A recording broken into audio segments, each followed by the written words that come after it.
थी। और इसी प्रयागराज जिले के एडीए यानी एडीए में एक लड़की है जो कि 15 साल की है। और जब वो 8 साल की थी, 8 साल की उम्र के बाद से उन्होंने एक ऐसा मतलब कि उनके पिताजी ने एक ऐसी, जैसे होता है ना तांत्रिक विद्या, एक शक्ति होती है, तो उन्होंने एक ऐसा मोमेंट कि अगर दोनों आंखों में काटन की पट्टियां लगा दी जाए, आंख ढक दिया जाए, वो तीसरी नेत्र से वो पढ़ सकती हैं। तो आज मेरे साथ भी ऐसा वाकया आया और मैं गया, पूरा इंटरव्यू लिया मैंने उनका। वो एंजिला उनका नाम है। और जब उसकी उम्र 8 वर्ष की थी, अब आप सोचिएगा, जब उनकी उम्र 8 वर्ष की थी, 8 वर्ष बाद उन्होंने प्रैक्टिस करना चालू किया।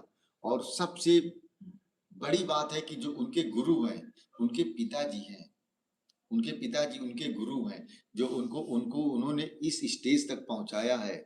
मैं बात करूंगा एंजिला जी की, कि जब मैं उनका इंटरव्यू लिया और मैं वहां तक पहुंचा, तो मैं उनसे रूबरू हुआ।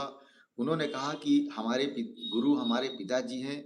और जब मैं उम्र मतलब 8 वर्ष की थी, 8 वर्ष बाद उन्होंने वो कहते हैं ना कि थोड़ी थोड़ी उन्होंने सीखना चालू किया और आज इस मुकाम तक पहुंची हैं एंजिला जी, कि मैं आपको बताऊं कि ऐसे तो वो देखती हैं, हंसती हैं, मुस्कुराती हैं, बोलती हैं, लेकिन एक काटन की पट्टी होती है, काटन की पट्टी होती है, उसमें काफी काटन रख दीजिए, रुई रख दीजिए, और दोनों आंखों के बंद, अगर मैं अपनी आंख अभी बंद कर लेता हूं तो सामने मुझे कुछ दिखाई नहीं देता है।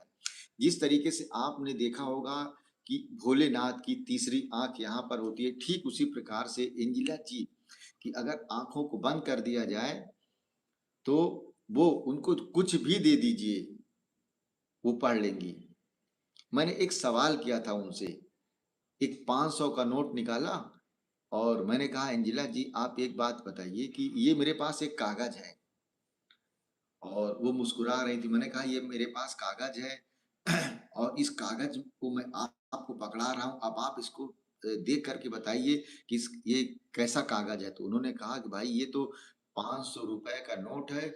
मैंने कहा कि अच्छा इस 500 रुपए में कितनी जगह 500 लिखा है सामने की तरफ, तो उन्होंने बताया 2 जगह। मैंने कहा इस 500 की नोट को मतलब कि इसमें जारी की डेट क्या लिखी है, जो पीछे 2025 2026 लिखी रहती है, इसमें तिथि ठीक उसी प्रकार से लिखी थी। तो मैंने उनका वीडियो शूट किया, उनका इंटरव्यू लिया।